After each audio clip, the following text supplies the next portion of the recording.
जगन्नाथ भगवान पहुंडी करते हैं, मतलब उल्टी यात्रा करते हैं, बाहुड़ा यात्रा बोलते हैं उसको। जब गुंडीचा से वापस रथ आता, बंधुओं एक बार अपने जीवन में रथ यात्रा का दर्शन जरूर कीजिएगा।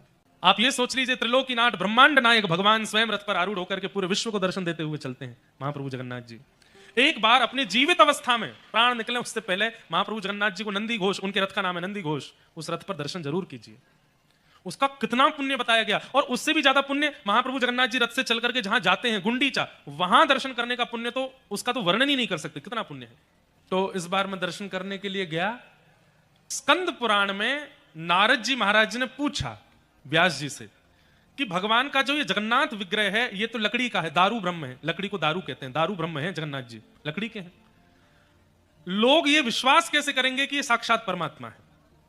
तब कहीं शास्त्रों में इसका वर्णन करते हुए प्रमाणित रूप से कहा गया, बोले ये जब जब मंदिर से बाहर निकलेंगे और सूर्य की पहली किरण इन पर पड़ेगी तब वर्षा होगी, ये प्रमाण होगा कि ये परमात्मा है।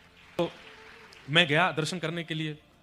तो जब हमको तो सब मठ मंदिर के लोग जान जाते हैं, हमारी कथा वक्ता होने का एक बहुत बड़ा फायदा, हमको सारे पुजारी सब मठ मंदिर के महंत सब जानते हैं, खींच खांच के हमको अंदर ले जाते हैं।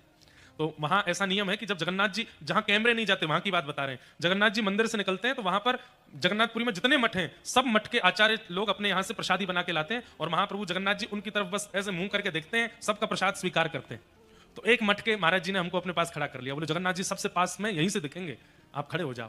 तो मुझसे वो चर्चा कर रहे थे, बोले इंद्रेश जी ऐसा शास्त्रों में वर्णन है कि महाप्रभु जगन्नाथ जी जब भी बाहर आएंगे और सूर्य की किरण पहली उन पर पड़ेगी तो वर्षा की एक बूंद गिरेगी जरूर।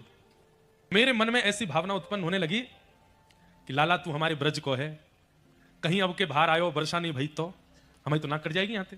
तो जैसे अपने गांव का व्यक्ति किसी प्रतियोगिता में भाग ले तो यूं रहता है जीते, ऐसी भावना चित्त में आने लगी। अरे भैया ब्रजवासी की लाज रखियो। तो मन में घबराहट हो रही थी, क्यों? क्योंकि दूर दूर तक एक भी बादल नहीं आकाश में, तमतमाता हुआ जून जुलाई के महीने में होती है रथ यात्रा, भीषण गर्मी, मैं कहूं ऊपर एक और बादल नहीं है।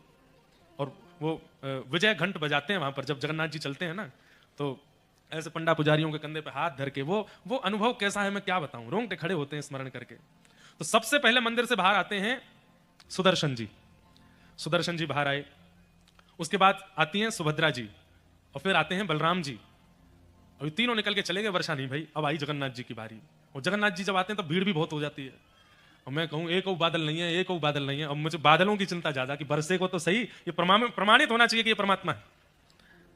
जैसे ही महाप्रभु जगन्नाथ जी निकल करके बाहर आए और प्रथम किरण सूर्य की पड़ी, ना जाने कहां से एक बादल आया घूमता हुआ, तुरंत वर्षा हुई वहां पर। और जैसे ही रिमझिम वर्षा गिरी है, और फिर जो नृत्य मेरे को हो रहा था अंदर ही अंदर, मैंने कहा लाला तू सांचो